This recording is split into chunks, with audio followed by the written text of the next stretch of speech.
Olá a todos, bem-vindos a mais um episódio do Building the Future AI Portugal Podcast, o podcast onde abordamos os diversos temas ligados à inteligência artificial e à aprendizagem máquina. O meu nome é Marco António Silva e já conhecem os meus amigos habituais nestas conversas, o Vítor Santos. Olá, Vítor.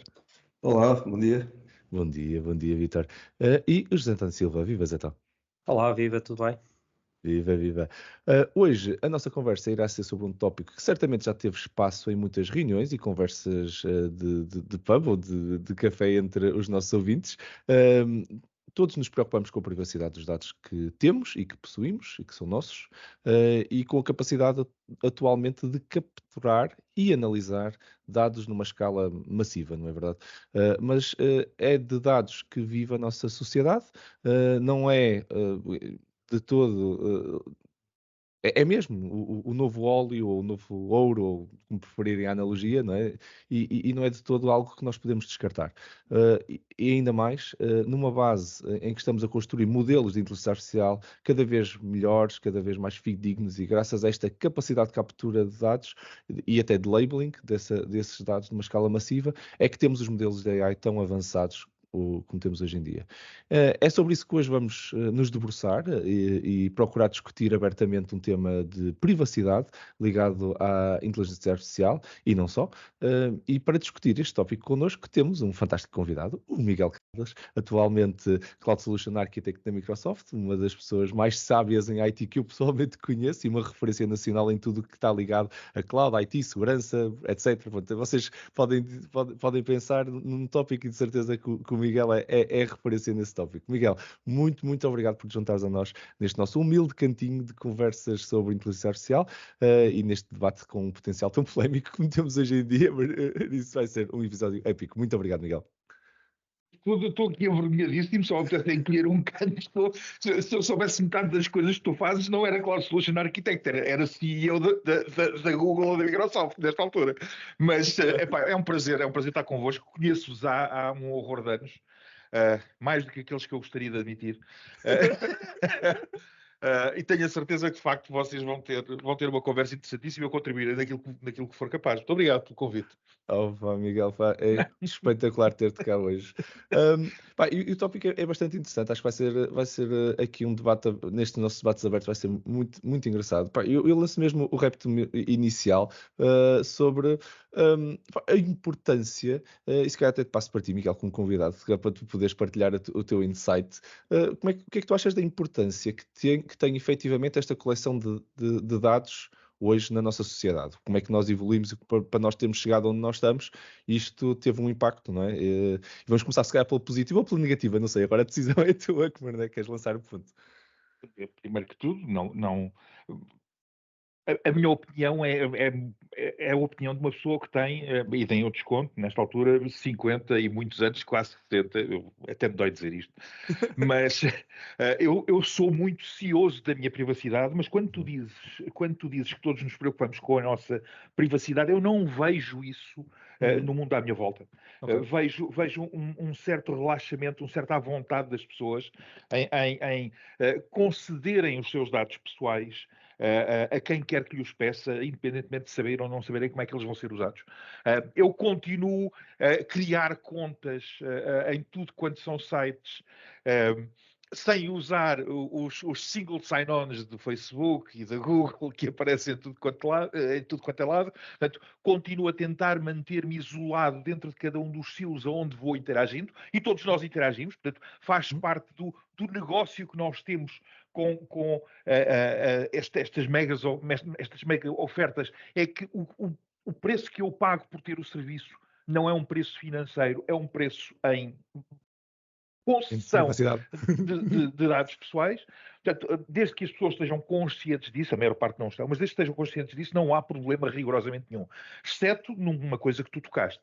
A capacidade que há de juntar dados de diferentes fontes que as pessoas nem sempre estão conscientes que são, entre aspas, juntáveis, e depois inferir coisas acerca de nós, muitas vezes corretamente, mas que nós preferíamos que não fossem sabidos e que, se fossem tratados individualmente por cada um dos coletores de dados, nunca seriam possíveis de inferir. Portanto, esta é a parte mais negativa. Quanto ao resto, é um contrato comercial.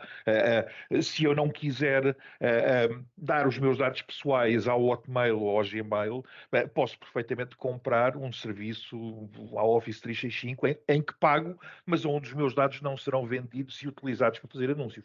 Portanto, até agora tem havido, na maior parte dos casos, a hipótese de nós fugirmos à coleção dos dados pessoais. Não é verdade em tudo. Por exemplo, o Twitter, que neste momento é uma ferramenta fundamental para o funcionamento social, não tem alternativa paga. Portanto, aí não temos, de facto, fuga. Mas vocês têm, de certeza, opiniões mais interessantes do que a minha. Não, mas é um excelente Sigam ponto. com isso, não é? É um excelente ponto. Não sei, Zé Tó, se queres pegar no repto que aqui lançado pelo Miguel. Eu concordo contigo, Miguel. E acho que de vez em quando somos um bocado permissivos demais e não tão conscientes do que nós estamos realmente a dar em troca dos nossos, num serviço de e-mail, por exemplo. Já agora, deixa-me só fazer um comentário. Mais interessante do que isso, por exemplo, é que durante imenso tempo as pessoas, quando usavam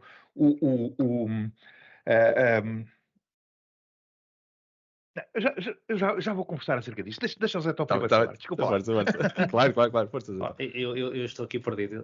Estou abado aqui. Ter aqui o Miguel Caldas. O Miguel Caldas é uma referência. Foi a primeira referência que eu tenho na Microsoft, quando juntei, em 97, é o Miguel Caldas. Portanto, pelo background, pela experiência e nós na altura já sabíamos que ele tinha passado pelo DEC, tinha passado pelo Unix, conhecia o Windows como muito poucos naquela altura e portanto era difícil não ter tema para falar com o Caldas e depois a parte mais espetacular que também era raro encontrar nestas empresas deste género é que o Caldas era a pessoa mais transparente e direta quando fosse preciso criticar a Microsoft também. Que era uma lufada de ar fresco, não é? Uma pessoa podia ter uma discussão com uma pessoa que realmente era um fã incondicional das coisas espetaculares, mas também um crítico daquilo que não funcionava, não é? E portanto sempre foi extraordinário e acho que me influenciou bastante para toda a minha carreira toda essa experiência com o Caldas. Acho que foi um bom pedigree que nós tivemos com o Caldas. Este tema da privacidade é um tema sensível, obviamente. Nós estamos do lado dos que processam dados, estamos do lado dos que precisam de dados, que não vamos conseguir fazer determinadas coisas se não tivermos dados com qualidade e dados suficientes. Portanto, isto vai ser sempre uma guerra entre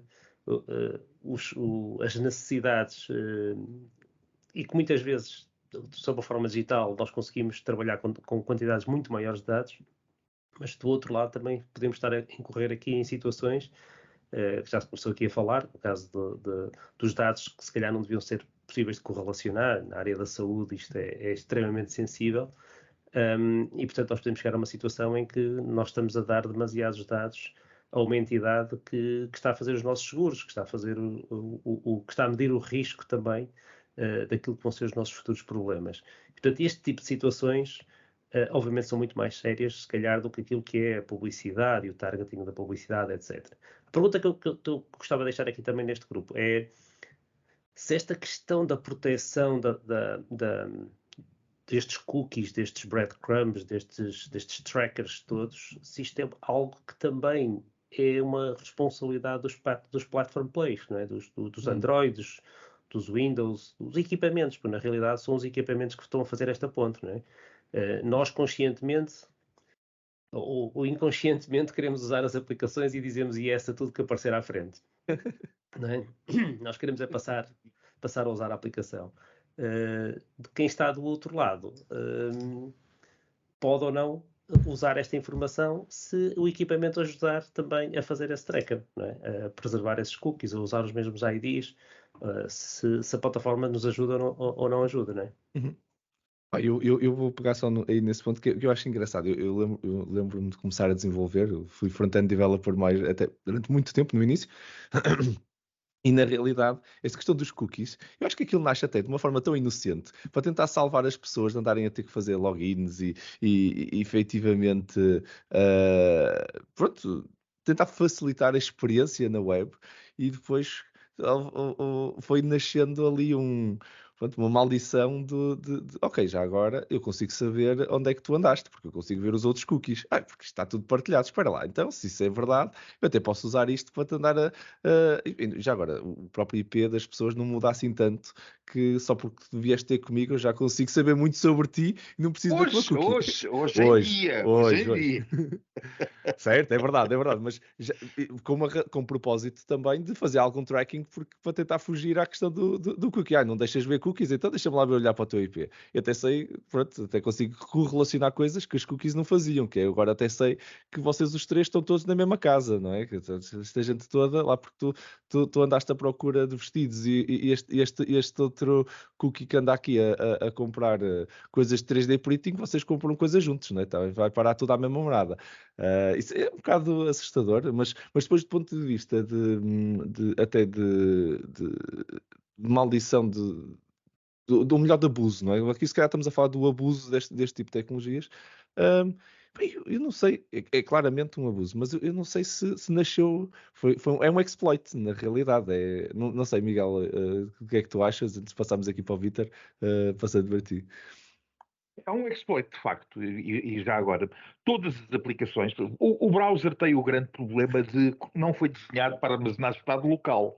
E, portanto, não sendo criado para armazenar estado local, tinha de haver estado armazenado num sítio qualquer e o cookie era a única coisa que era armazenado na própria máquina. O Zé Tó tem razão quando diz que talvez as plataformas pudessem ajudar, mas isso, e de alguma forma nós vemos isso a acontecer do lado das plataformas móveis, do lado do iOS e do lado do Android, onde cada vez mais as aplicações têm de declarar ao sistema operativo quais são as suas intenções, o que é que pretendem fazer, que recursos é que pretendem usar.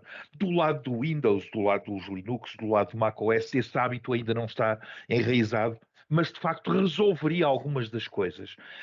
Mas é o que tu dizes, quer dizer, não, inicialmente o cookie era uma benção, sabes, que era a maneira de não ter de dizer em todas as vezes qual é a minha página, qual é que é o meu endereço, qual é que era a maneira de nós mantermos o Estado.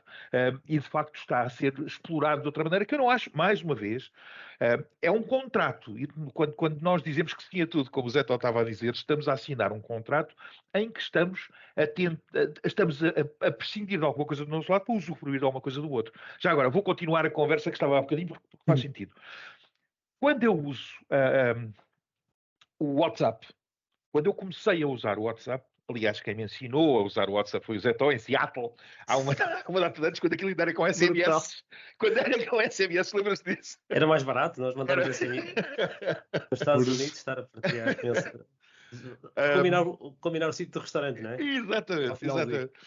Mas quando se usava o WhatsApp nessa altura, os dados que eu estava a dar eram o WhatsApp. Quando o Facebook compra o WhatsApp, de repente a capacidade de ligação de dados aumenta tremendamente, não só dos dados novos, mas dos antigos também.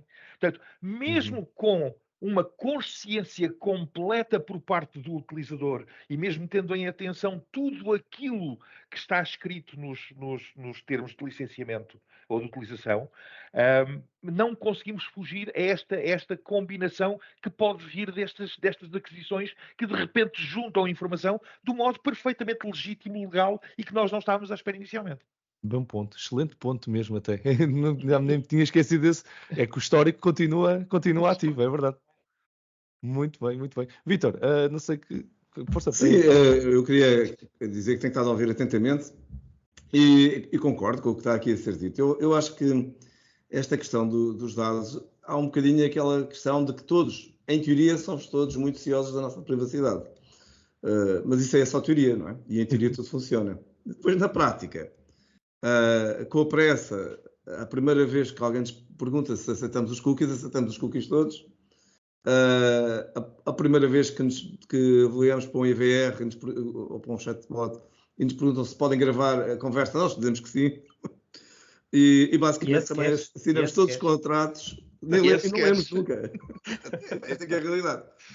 E, portanto, defendemos a nossa privacidade, mas, por outro lado, também não tanto que não queiramos que não nos chateiem. Não é? E, portanto, isto é o que acontece. E depois temos sempre uma coisa que já aqui discutimos, temos uma visão, se calhar, um bocado cândida da tecnologia e, sobretudo, da inteligência artificial, que é uma coisa... Se calhar confiamos mais na inteligência artificial do que confiamos, às vezes, nas pessoas. E não se percebe bem porquê, porque, vamos lá ver, não há que confiar nem desconfiar, depende do que está por detrás, depende qual é o objetivo da utilização da área da inteligência artificial. E, portanto, por um lado, há aqui uma parte da responsabilidade dos próprios utilizadores. Depois, a juntar a isto, há uma outra coisa que é um bocadinho ainda mais complicada, que é os dados são recolhidos sem nós sabermos, mas legalmente, como estava a dizer o Miguel. Portanto, há uma quantidade de coisas que podem ser recolhidas. Eu vou dar um exemplo. Eu se sair com o meu telemóvel, portanto, as antenas estão a triangular a minha posição e as telcos podem utilizar esses dados, não é? Usam, já agora. Usam. E se calhar eu não nem dou por nada. E digo, se calhar estão a usar isto para o meu benefício, porque no fundo para tentarem redirecionar o tráfego, para ajudar. Mas é verdade isso. Mas também podem estar a fazer uma outra coisa, que é, por exemplo, dar esses dados, seja a quem for, para saber onde é que eu ando. Não é?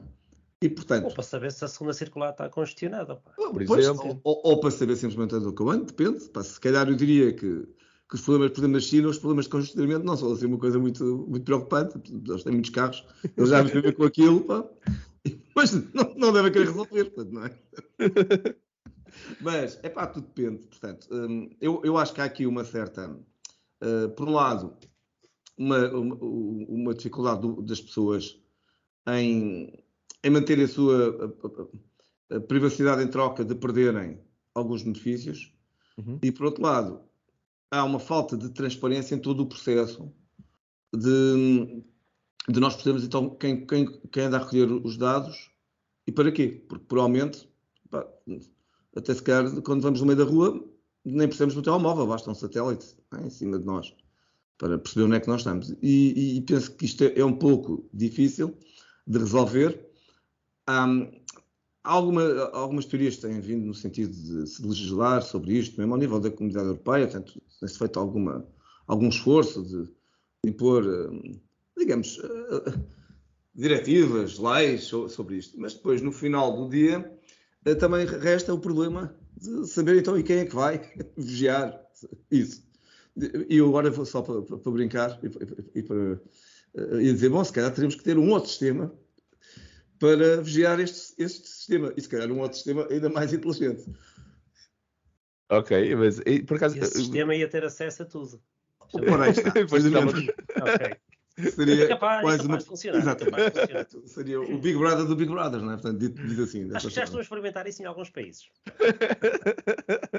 Não, mas eu acho, e fazendo até a ponto com o que o Vítor disse, com o que o Miguel também lançou, que é, nós não só estamos aqui a dar estes dados de forma mais consciente ou menos consciente, e o assustador é quando de vez em quando é menos consciente, mas pronto, quando é consciente, pronto, é legítimo e justo, mas mais do que nós estarmos a dar estes dados e estes breadcrumbs, estas cookies que andam por aí, nós estamos, muitas vezes, a fazer o labeling também dos dados para treinar os próprios modelos de inteligência artificial. Isto acontece imenso. As nossas ações, muitas vezes, não só são dados do que é que nós gostamos e tudo, mas de vez em quando estamos a validar o que nos vem. Porquê? A seguir recebemos um e-mail a dizer, olha, que interessante este produto que tu, se calhar, estás interessado. E depois eu clico.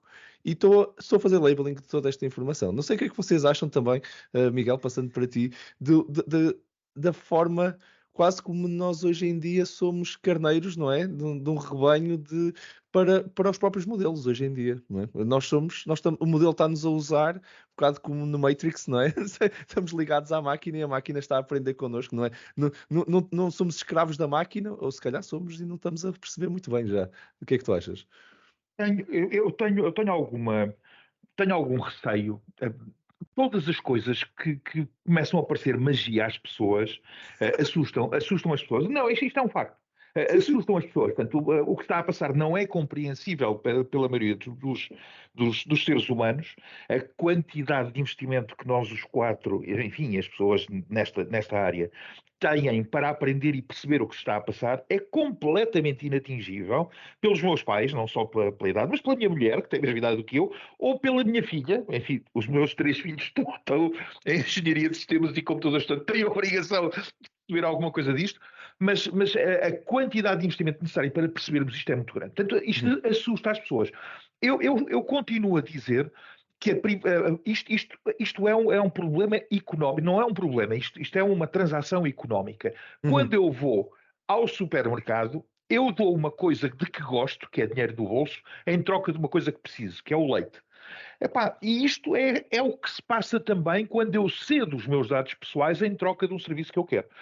Não estou a falar dos abusos dos dados pessoais, isso é outra conversa. Se a Mel ou a Vodafone ou outra qualquer nós resolver recolher os meus dados porque sabe onde é que eu estou, porque o telemóvel não tem hipótese de funcionar sem eles saberem de que antenas é que eu estou próximo. Se usarem isso de maneira que eu não estou consciente, é de facto problemático, não devia acontecer. Mas a maior parte das vezes, quando nós dizemos um OK, estamos a dizer um OK numa aplicação a termos e condições que, se quisermos ler, ficamos totalmente conscientes. E, portanto, é uma troca económica, não é um pecado, não é um abuso. Pode ser preocupante, e é preocupante na minha opinião. Porquê? Porque a sociedade da transparência total é uma sociedade tipicamente totalitária, onde nós não temos a liberdade de nos escudar com aquilo. Eu posso ir tão longe, isto não pode ser dito na televisão, mas aqui posso. Eu posso dizer que a mentira é um direito. Ou seja, eu tenho de ter a capacidade de não revelar a total, as profundidades do meu ser a quem quer que queira saber.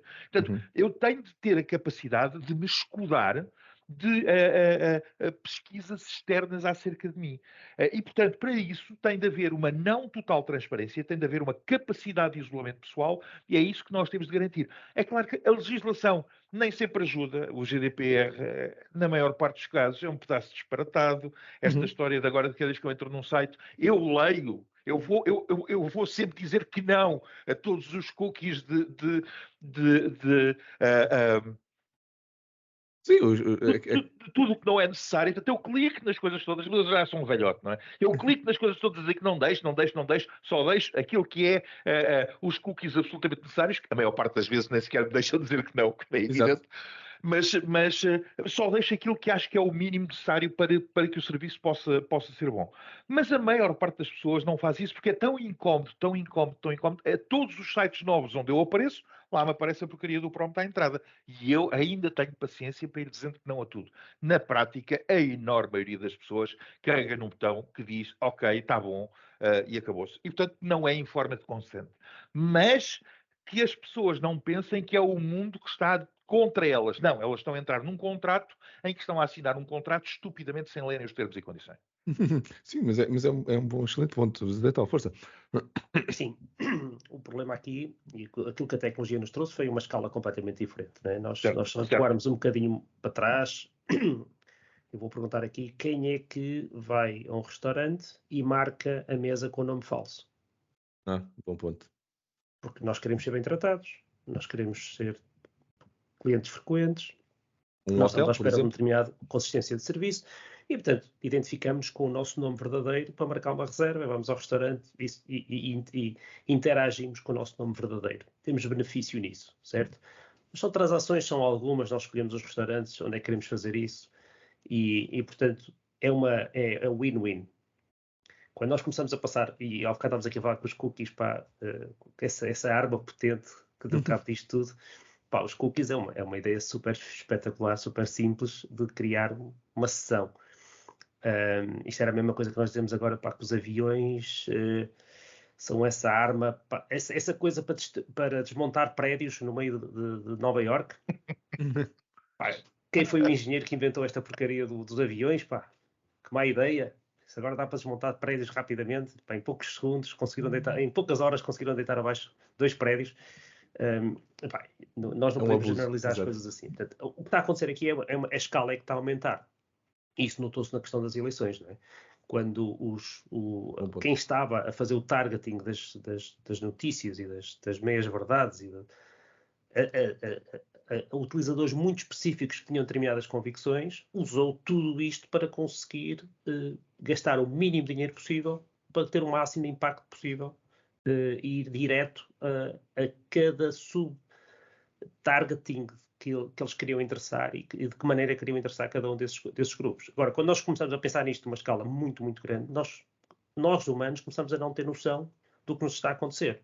E depois demoramos meses ou anos a interpretar aquilo que aconteceu para trás. Não é? Isto acontece hoje em dia com as redes sociais, acontece com esta história das campanhas, acontece provavelmente na Bolsa. A Bolsa também é um desses cenários onde há muitos efeitos que são estudados a posteriori, porque em real time os humanos já não conseguem acompanhar. E, portanto, estamos aqui a construir coisas. Eles na Bolsa já meteram uns botões para parar aquilo de vez em quando. Portanto, físico. Por causa do AI. Exatamente, porque aquilo às vezes toma proporções. Portanto, nós também andamos aqui a tentar perceber, ok, o que é que vai acontecer nesta escala, não é? E quando há bocado estavam a falar sobre depois receber um e-mail, nestas aplicações hoje em dia em que as pessoas fazem slide, não é? Os TikToks, os Tinders, etc., não é receber um e-mail, a cada segundo há várias interações em que nós damos feedback e a máquina vai nos dar mais coisas já alteradas. O modelo já está a sugerir coisas diferentes. Portanto, isto é várias vezes por segundo. Portanto, já não é receber um e-mail e depois decidir se aquilo é abusivo ou não é abusivo. Continua a ser labeling, como é evidente. Não é? E lá todas as interações, todas. Aliás, aquele documentário do Social Dilemma explica muitíssimo bem como é que isto acontece e como é que estes incentivos de tempo de permanência nas aplicações, etc., colocam os engenheiros que estão a fazer o desenvolvimento focados naquilo e eles vão melhorando a aplicação para ela funcionar cada vez, para atrair a pessoa cada vez mais tempo, para a pessoa estar cada vez mais tempo naquilo. Mas no fundo, ao fim de muitas horas daquilo, estamos a treinar macacos, não é? Estamos a treinar macacos para seguir determinado tipo de caminhos. Eu ia também aqui acrescentar aqui uma coisa para dizer. Há uma outra parte dos dados que se calhar ainda menos agradável do que esta, de sermos ou não controlados, que é a ideia de se utilizar grandes quantidades de dados para prever o que é que vai acontecer. Isso, nós achamos isso muito bem, se for em relação aos outros. Por exemplo, se forem os nossos clientes, então achamos isso extraordinário, não é? Não gostamos... Mas assim, mas tu não queres ir para a praia? Eu quero fazer windsurf. É preciso que alguém me diga se vai estar a vento amanhã. Pois, mas o problema todo é que por trás disto... a propósito de ir à praia, agora lembro-me do Spinoza e do livre-arbítrio, não é? A ideia do livre-arbítrio. Portanto, há um destino que já está planeado, ou és tu que decides para onde é que vais. E na verdade, nós podemos contrariar as previsões do machine learning, não é? Sim. Basta mudar os hábitos. Portanto, deixas de ser previsível. Se tu fores, se alterares o teu comportamento, se não tiveres um comportamento completamente dentro do padrão, do padrão, tu deixas de ser. Sim, o algoritmo está fora, não é? O algoritmo já não consegue. O problema todo é que, tu sabes que queres ir à praia, mas isso também é contigo, não é? Agora nós também sabemos, tu disseste. Outra coisa é se tu queres que os outros saibam que tu vais à praia naquele dia, ou que todas as quintas-feiras vais à praia. E mais, até podem eles saber primeiro do que tu próprio decidiste ir à praia. Eu só quero saber que tempo é que vai fazer e não há outra forma de fazer isto senão usar o forecasting do tempo. O Vitor está a fazer a derivada disso. Mas é que o problema é que se calhar quem está a olhar para estes dados e a recolher estes dados não está exatamente muito preocupado com o tempo, está muito preocupado para saber para onde é que tu vais, o que é que vais fazer. O material é que eu preciso uma intenção comprar, qualquer. A intenção até pode ser chegar lá e oferecer-te um gelado na praia. Até pode ser isso. Ou pode ser outra intenção qualquer. E, portanto, quando nós estamos a olhar para os algoritmos de previsão, também, inevitavelmente, estamos aqui a falar de de algo que restringe a vida das pessoas, no sentido em que as torna ainda mais reféns dos outros do que elas próprias. Portanto, neste sentido que eu estava aqui a dizer. E isto é bastante complicado. E ainda para mais, se for numa base muito simples, como esta que eu estava a dizer, não vem grande mal. Agora, se for numa base normativa, o que vai acontecer é que os dados vão treinar um padrão que é o padrão certo. E, portanto, quem sair daquele padrão, provavelmente estará no padrão errado. O que nos leva sempre à dificuldade de outra vez aos dados. Porque o padrão depende dos dados. Se tivermos os dados, o padrão é uma coisa. Se tivermos os dados, se forem mais ou menos biased, o padrão é outro. E isto, obviamente, que por detrás disto tudo, está uma enorme dificuldade, até, eu não quero estar, eu já falei no Spinoza, vou agora falar do Sartre e do existencialismo, do Kierkegaard e do Sartre. Estamos aqui, por trás disto, estamos aqui com um problema de existência, não é? Porque quando a máquina prevê aquilo que tu vais fazer, mesmo antes de tu próprio preveres, se calhar estamos aqui numa ideia do que é isto de existir. Mas fazendo uma ponte com o que tu disseste, Vítor, e que o Zé também estava a comentar, eu acho que nós chegamos a um ponto como sociedade em que estamos, e já vou passar a palavra ao Miguel também para ouvir o que é que ele acha disto, é que nós confiamos. Se for uma máquina por trás disto, nós se calhar confiamos. A máquina não tem má intenção. E na sua essência, eu trabalho nesta área, por isso acabo por também dizer, não são as máquinas que têm má intenção, a máquina não tem intenção nenhuma na realidade, tem o que lhe foi programado para fazer. Nós é que usamos ou abusamos, e cá estávamos a falar do exemplo dos cookies, nós é que de vez em quando abusamos do que a máquina está a fazer, mas na realidade a máquina não tem má intenção. E acho que há muito esta consciência de a máquina não tem esta má intenção, por isso eu estou a entregar os dados à máquina, não estou a entregar os dados a nenhuma pessoa, mas na realidade por trás disto de vez em quando também estão as pessoas e o abuso que depois podem fazer disto. Por outro lado, existe também a consciência que as máquinas vêm cá e que nos vão dominar a todos, a Skynet, não é, que vem aí e que vai tomar conta disto tudo. Por isso, acho que temos aqui, acho que as próprias pessoas têm uma dificuldade em enquadrar muito bem o que é que vai acontecer com os dados que estão a fazer e qual é o tipo de privacidade que está a ser violada. Não sei, o que é que vocês acham, Miguel? Eu... Não, mais uma vez, a minha visão não é catastrofista. Tens toda a razão quando dizes que as máquinas não têm má intenção. Quem define qual é a derivada que vou tentar otimizar quando estou a fazer machine learning são seres humanos. Portanto, as máquinas não têm a intenção nenhuma, as máquinas executam algoritmos que são programados por seres humanos. E o algoritmo pode ser aprendido aí com estes dados. Portanto, o algoritmo pode ser um algoritmo mais ou menos inócuo, mas que, de acordo, e os dados que nós damos à máquina são coisas que nós tipicamente não conhecemos a fundo. Aliás, a história da escala do Zetó é exatamente isso. Nós não sabemos o que é que lá vai. Lembram-se daquele bot da Microsoft que aprendeu a ser racista e nazi em meia dúzia de horas. Portanto, nós não sabemos o que é que os dados vão ensinar. Nesse aspecto, é mais fácil ter confiança num ser humano, ainda que haja imensos seres humanos para os quais ética é uma palavra que está no dicionário, mas não está no cérebro. Mas as máquinas não têm ética. Portanto, a preocupação com a ética na inteligência artificial é um problema aberto, é um problema que preocupa muita gente que está agarrado à AI nesta altura e a machine learning, e que eu espero que no futuro tenha alguma capacidade de ser também codificado dentro daquilo que são os algoritmos para a aprendizagem. Neste momento, eu tenho mais confiança em homens do que em máquinas, porque tenho a secreta esperança que, no fundo de alguns seres humanos, reste um bocadinho de ética. E atenção, e na maior parte dos casos, eu estou a ser um bocadinho cínico, até acredito que isto é verdade. Mas, de facto, não, um dos grandes problemas da inteligência artificial e do machine learning é eu perceber o que é que a máquina percebeu. Eu não quero só saber qual é o resultado da execução, quero saber qual é a ideia com que ele ficou. O que é que tu aprendeste? Não é só toma lá um dado e diz-me à saída o que é que vai acontecer. Porque eu não percebo o raciocínio que está por dentro. Mais uma vez, esta também, explainability, também é um problema que já está muito estudado, muito mais do que a parte ética. Sem dúvida, Miguel. Mas é algo que também nos vai, de alguma forma, descansar um bocadinho no futuro para que não estejamos tão preocupados com as caixas pretas que são as máquinas e o grande volume de dados nestes dias. Deixa-me só dizer aqui uma coisa, só para dizer que concordo totalmente com o que o Miguel está a dizer.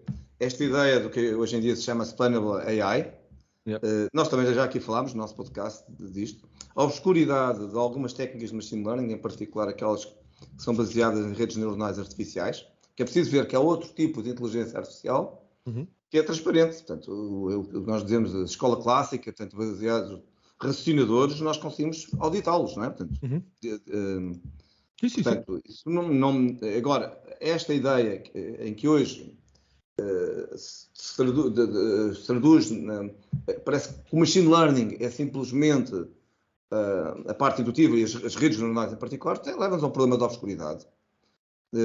Eu concordo, queria aqui só sublinhar, concordo totalmente com aquilo que o Miguel está a dizer. Não, mas é um excelente ponto. Mas já agora deixa-me só dizer, a notícia, nem de propósito, a notícia que eu trouxe para hoje vai nessa linha. Vai precisamente nessa linha que o Miguel está a falar agora. Que engraçado. Não, mas é um excelente ponto que o Miguel levanta, porque nós não é tanto os dados, mas é o que é feito com os dados que nos preocupa, e eu concordo. E quando estamos com máquinas, o que nós não entendemos que está a ser feito ainda se torna mais relevante. Eu ia ainda acrescentar, em relação à Explainable AI, que é uma preocupação, mas também é uma área muito interessante de investigação neste momento.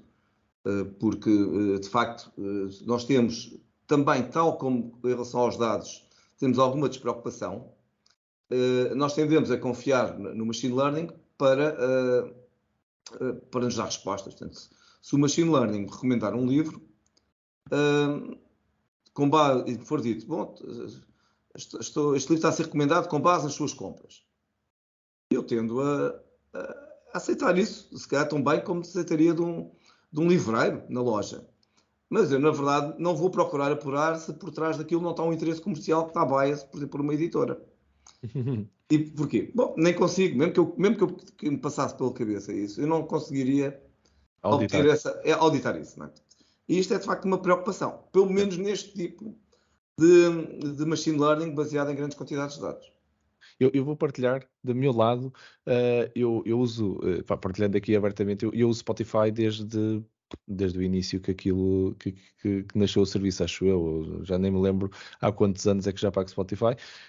E eu mudei drasticamente os meus hábitos de ouvir música por causa do Spotify. Antigamente, eu andava a ver os cartazes todos que existiam eu gosto de música independente, música indie, e a realidade é que eu andava atrás dos cartazes dos festivais todos que havia, onde se apareciam nos palcos secundários e de vez em quando em terceiros palcos, as bandas que estavam a emergir e que eu de vez em quando ia ouvir essas bandas, ia procurar música deles e ia ouvir.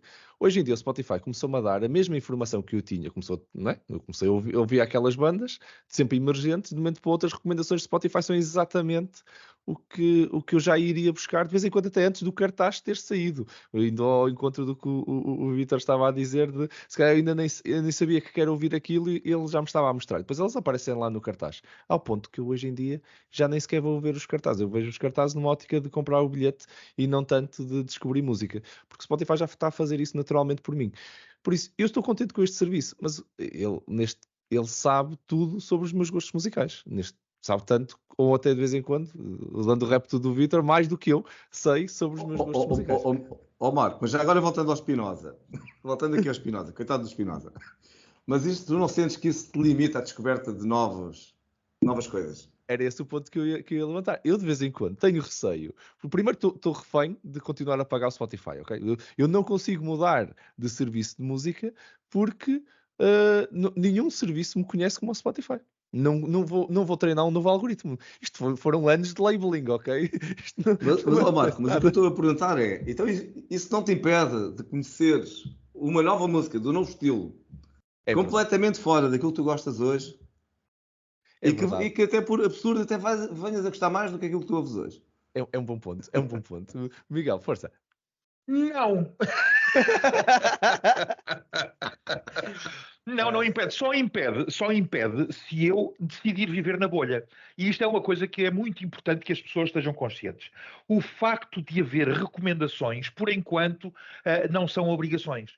E, portanto, o facto do Spotify me facilitar a vida na busca de coisas novas, se gerar em mim a preguiça de pesquisar é mau.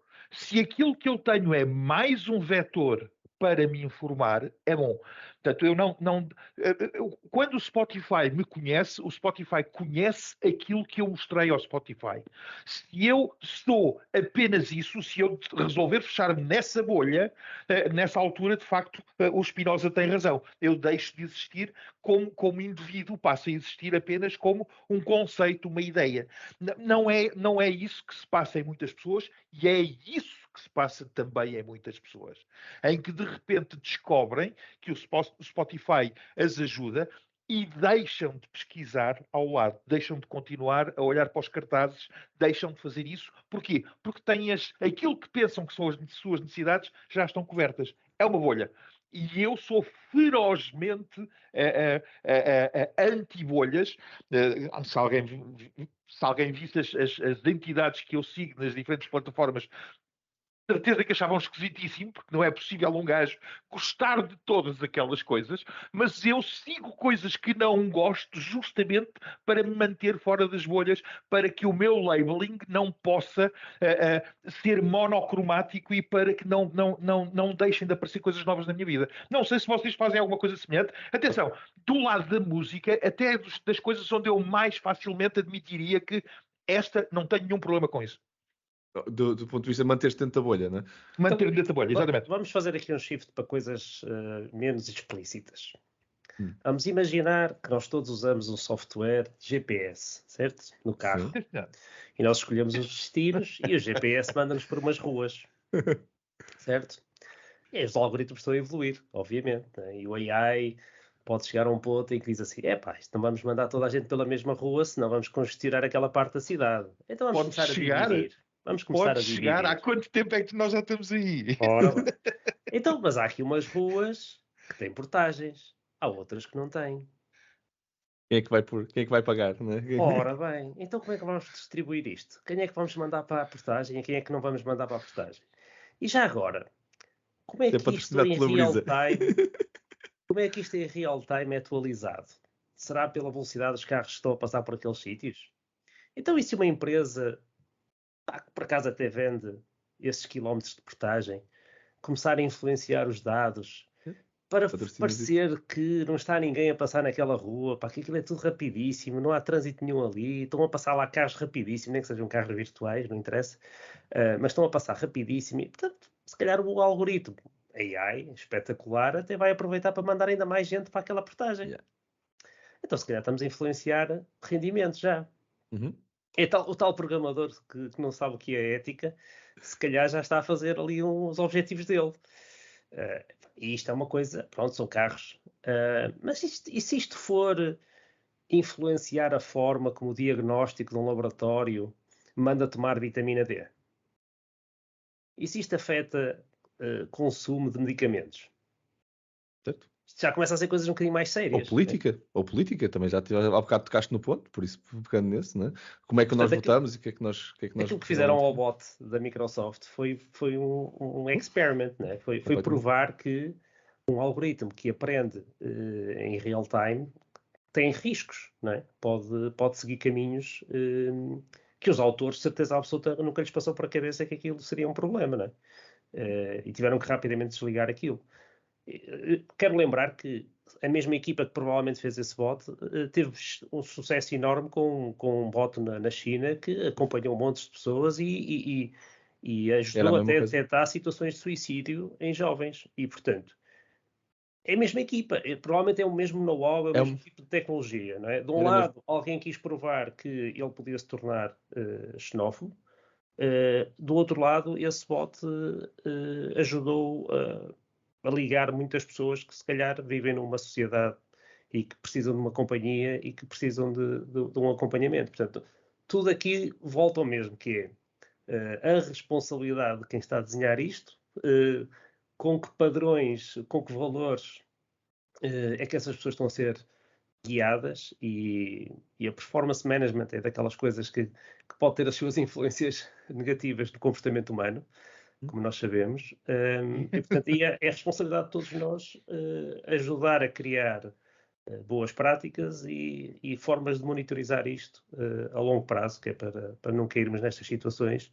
Muitas vezes são inconscientes. Muitos dos problemas que temos tido na tecnologia são problemas de segurança que foram portas que foram deixadas abertas inconscientemente e que depois, mais tarde, foram completamente abusadas quando alguém percebeu que podia tirar partido daquilo, e nessa altura essa tecnologia já está espalhada por todo o mundo, não é?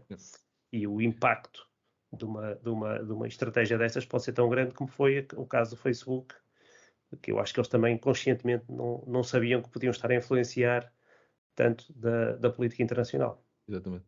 Eu só uma nota que é no TaiBot, que é a bot que estavas a falar, que ficou, pronto, que nasceu de um projeto na China. A grande diferença aí, por acaso é curiosa, é cultural, porque dentro, quando só tinhas um bot, que até podia estar libertado no mundo inteiro, mas falava só chinês, a quantidade de exposição cultural a tipos de pessoas é completamente diferente de o pôr a falar inglês e libertá-lo no mundo todo.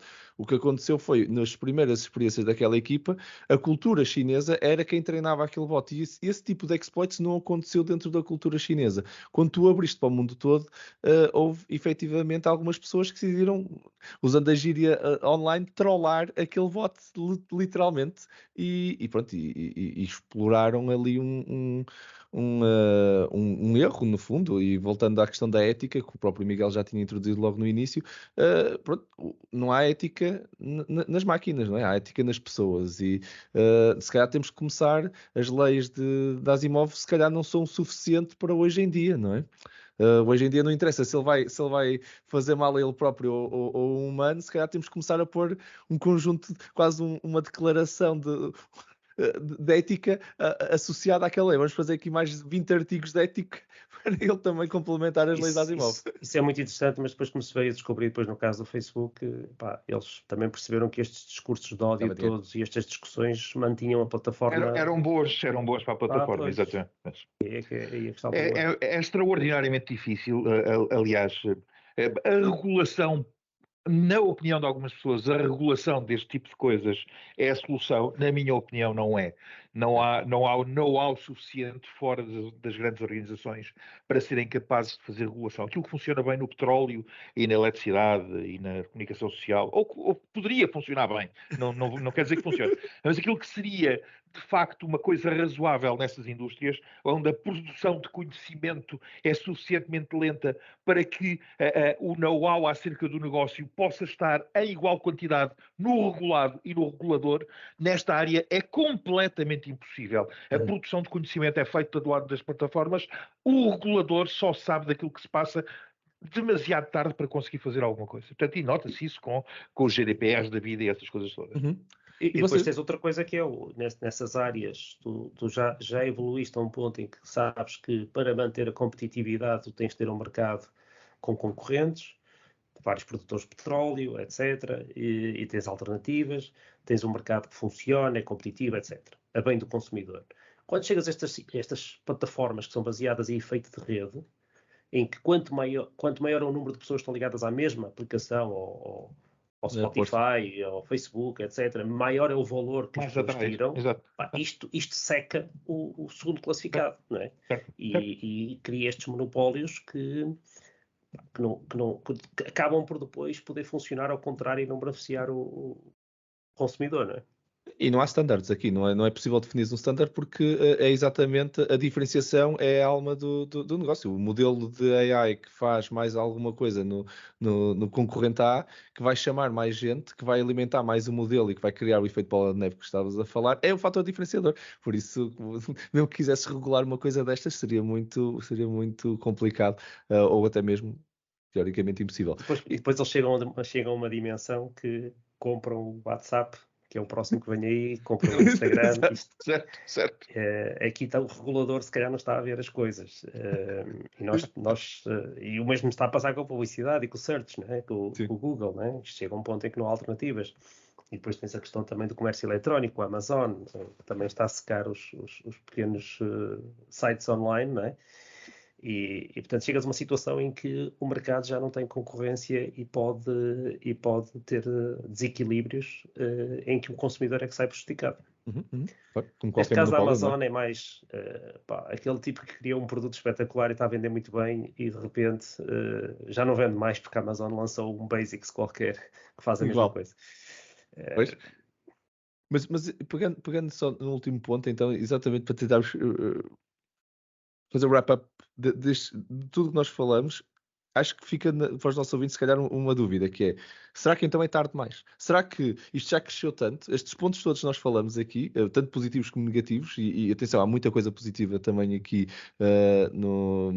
na partilha de dados e na transparência e na evolução da inteligência artificial. Nós, de certeza que todos estávamos a falar do Waze de uma ótica negativa, mas todos nós usamos, né? Quer dizer, hoje em dia a previsibilidade do tempo de chegada já é um given. Nós até se calhar muitos de nós já dos nossos ouvintes até já dão isso como garantido mesmo.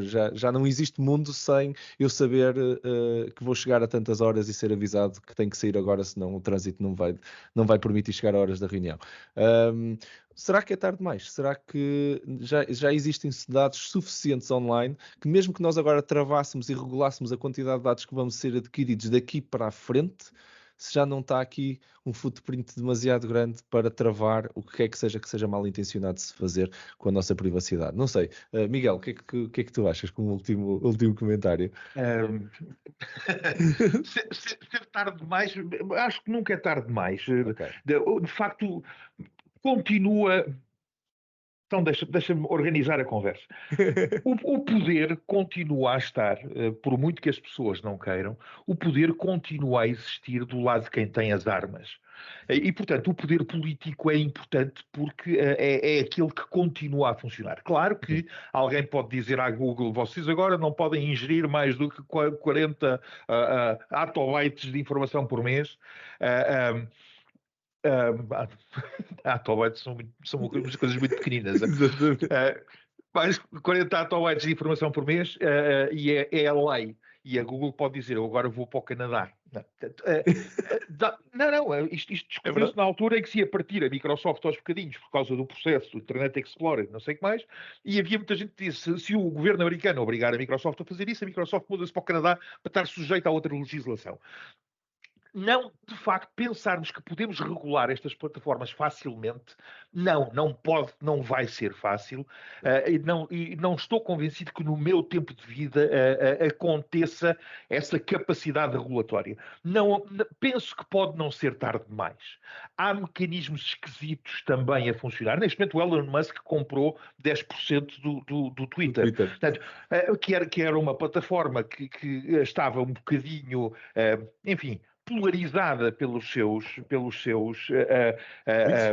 dirigentes e que o Elon Musk resolveu comprá-la para polarizar para o outro lado. Atenção, eu não tenho a ideia, há uns stands aí assim no mundo. Não, ele não gostava da polarização atual e vai pôr outra polarização.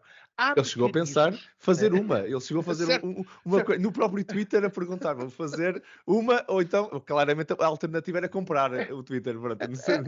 A história é, não tenho a certeza de ser tarde demais, que estamos num ponto onde não há soluções a curto prazo, isso é completamente indiscutível. Ou seja, qualquer coisa que se queira fazer não é para ter efeito nos próximos 5 anos. Podemos começar a pensar, mas não é para ter efeito nos próximos 5 anos. Se é tarde demais ou não? Penso que não.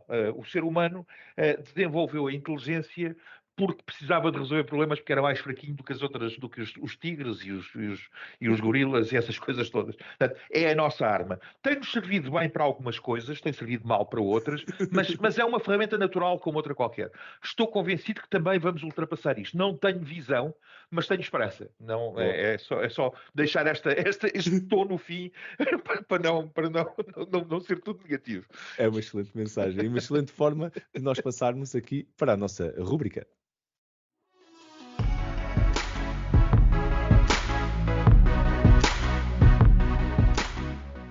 Bem-vindos à nossa rúbrica AI News, o segmento que faz parte então do final dos nossos episódios, onde cada um de nós vos traz uma notícia que sentimos que foi de alguma forma relevante nas passadas semanas ou que nos passou nos olhos, de vez em quando até são um bocadinho mais antigas. E quando eu digo notícias, estamos a falar de links ou até mesmo de vez em quando eventos, coisas que nós gostamos de partilhar convosco, nossos ouvintes. Os links para este que nós vamos comentar estão publicados aqui na descrição do episódio, se quiserem ler na íntegra do que nós estamos aqui a falar. Hoje, como temos um convidado, não vamos ter 3, mas sim 4 links para partilhar convosco e vamos dar aqui, se calhar, a palavra ao nosso ilustre convidado para que vá abrir a nossa rubrica de hoje. Miguel, o que traz para nós hoje? Eu trago uma nova release de uma coisa que os nossos amigos da OpenAI, que já nos deram o GPT 1 e 2 e 3 na área do texto, nos estão agora a dar do lado das imagens e da geração e criação de imagens sintéticas.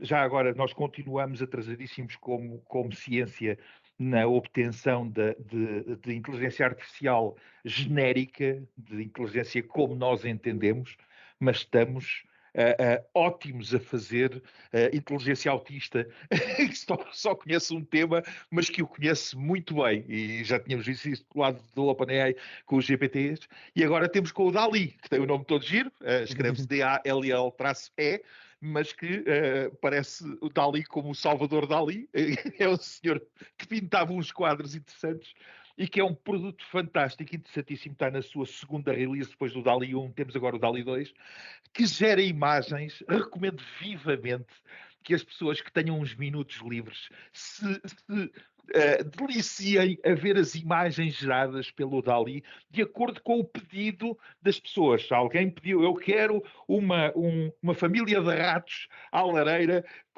confortáveis. Vejam a imagem que foi gerada, é fabuloso. Ou então quero uma imagem de uma raposa pintada ao nascer do sol ao estilo do Monet. Vejam, é inacreditável aquilo que uma inteligência artificial treinada no seu campo de especialidade consegue fazer. E isto dá-nos alguma esperança que as coisas podem ser bem feitas e dá-nos alguma preocupação também noutras áreas.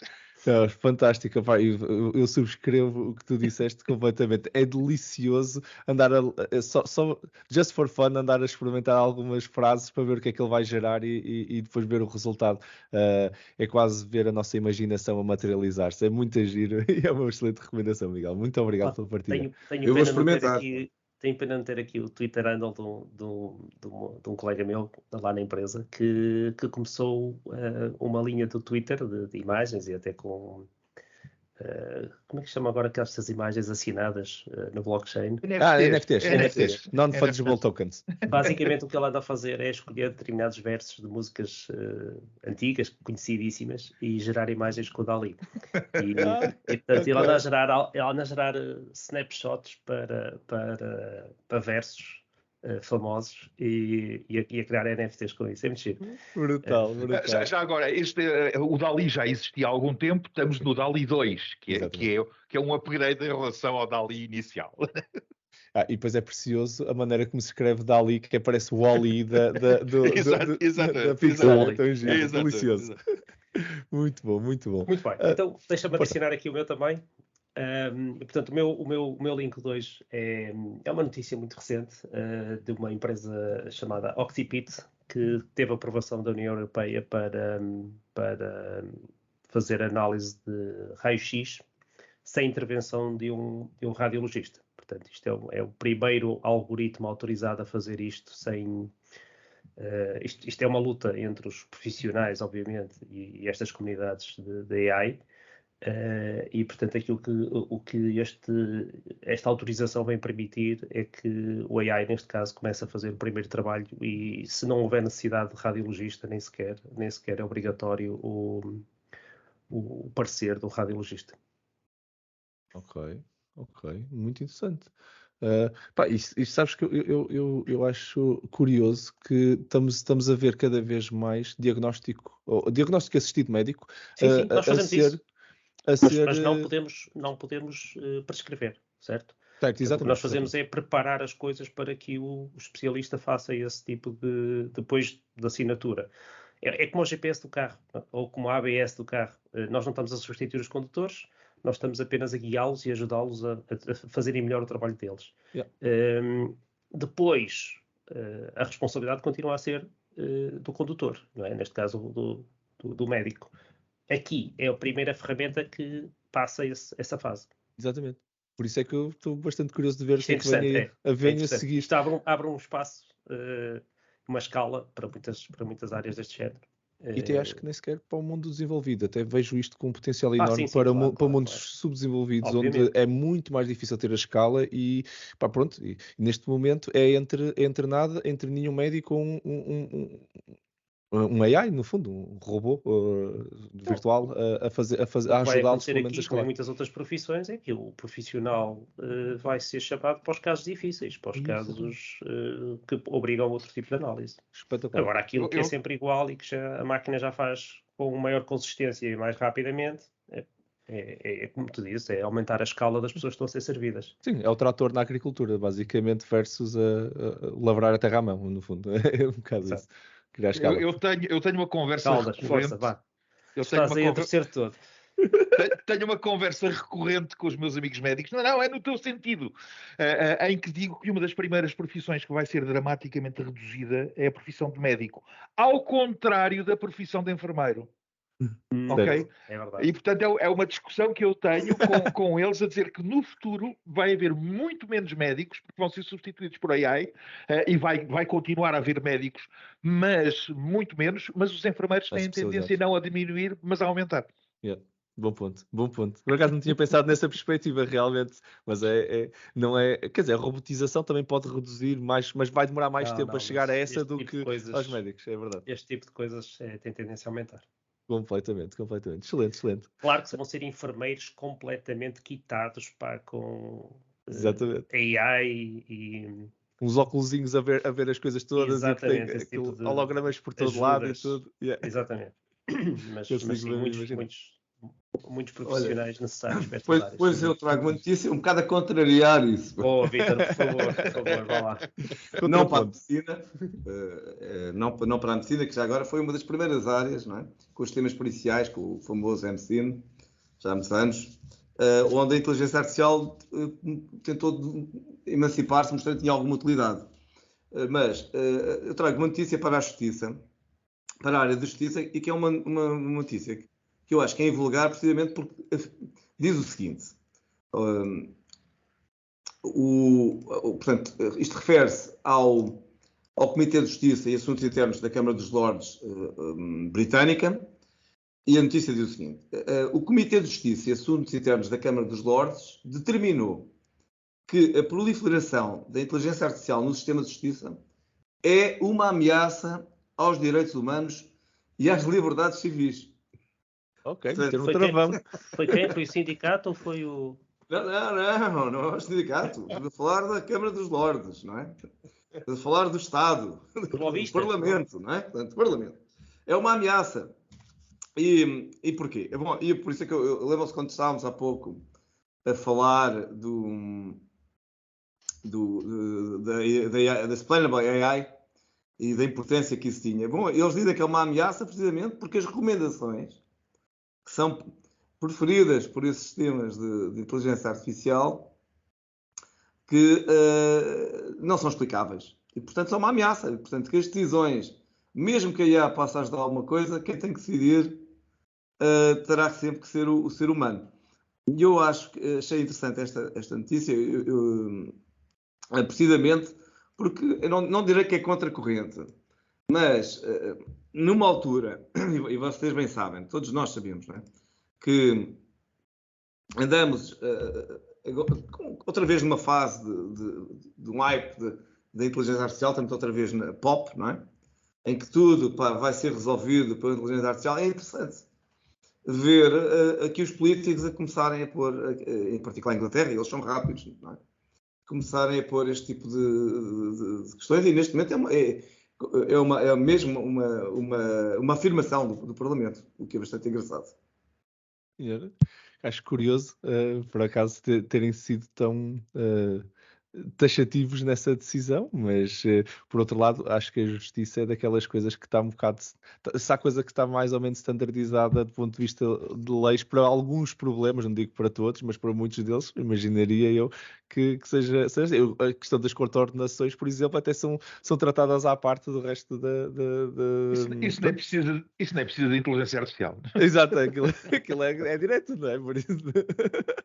Sim, mas há sempre esta preocupação de como é que tu treinaste estas coisas, que dados é que foram usados para treinar isto, se isso é representativo dos diferentes nichos, né, da sociedade, e bem, não desfavorecer ninguém, concordo, a justiça tem que ser completamente justa para todos os estratos sociais, mas havendo um sistema, uma máquina, a partir do momento em que se chegar a esse ponto, acho eu, ou diria eu, que seria justa, né? Não há maneira de não ser, se for realmente unbiased, mas é um desafio.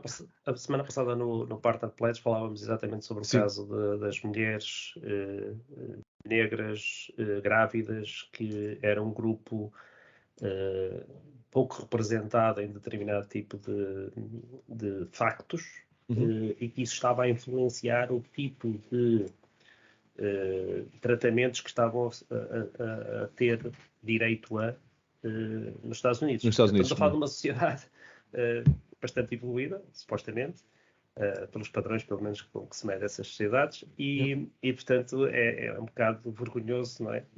Que depois se falhe neste tipo de situações, provavelmente por um histórico, não é? Que foi plantado, ao fim e ao cabo, nos dados que foram usados para treino.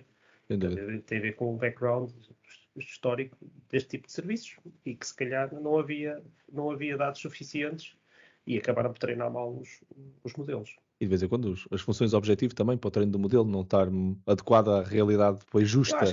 Acho que aqui é mais ter uma questão de representatividade, não é? Quando tu tens registros eletrónicos de muitos anos de clínicas em que se calhar mulheres brancas tiveram mais acesso, e não tens dados suficientes sobre o espectro da sociedade que não usa esse tipo de clínicas, e portanto depois o modelo vai representar os dados que foram usados, não é? Portanto, esta coisa de plantar dados que são usados para treino, não é?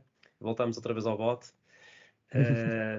AJ, quem planta os dados, né? Quem mete lá os dados, acaba por influenciar depois estes outcomes. Certo. Até menos que o programador. Portanto, o programador aqui limitou-se apenas a correr os processos de aprendizagem, não é? E depois garbage in, garbage out. Era nem mais. Ora, eu trago-vos um contraponto.